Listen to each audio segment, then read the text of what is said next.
اعوذ باللہ من الشیطان الرجیم بسم اللہ الرحمن الرحیم۔ امام جعفر صادق علیہ السلام کے دور کا ایک واقعہ ہے کہ امام کے صحابہ میں سے ایک صحابی جو کہ امام کے ہر درس میں شرکت کرتے ہیں، ہر روز امام علیہ السلام کی ملاقات کے لیے آتے ہیں، تقریباً امام علیہ السلام کے ساتھ ہی رہتے تھے۔ کچھ دن گزرے، کچھ مدت گزری، وہ شخص امام علیہ السلام کو نظر نہیں آیا، اس نے امام کے درس میں آنا چھوڑ دیا۔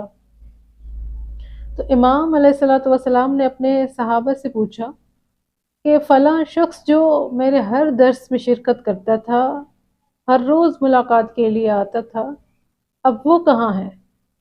تو امام کے صحابہ نے امام علیہ السلام کو بتایا کہ یہ ابن رسول اللہ، وہ شخص تو بہت زیادہ تنگ دست اور فقیر ہو گیا ہے۔ امام علیہ السلام نے سوال کیا، اچھا تو اب وہ کیا کرتا ہے؟ امام کو بتایا گیا کہ یہ ابن رسول اللہ، اب وہ صرف سارا دن مصلی پہ رہتا ہے اور صرف خداوند متعال کی عبادت کرتا رہتا ہے، ذکر الہی میں مشغول ہو گیا ہے، نہ کسی سے ملتا ہے، نہ کہیں آتا ہے، نہ کہیں جاتا ہے، فقط و فقط خدا کی عبادت کرتا ہے۔ امام نے پھر سوال کیا، اچھا اگر وہ سارا دن اللہ کی عبادت کرتا ہے تو اس کے خانوادے کے جو اخراجات ہیں وہ کون دیکھتا ہے؟ امام علیہ السلام کو بتایا گیا کہ مولا، اس کا ایک دوست ہے جو کہ اس کے اخراجات برداشت کرتا ہے، جو کہ اس کے لیے سامان مہیا کرتا ہے۔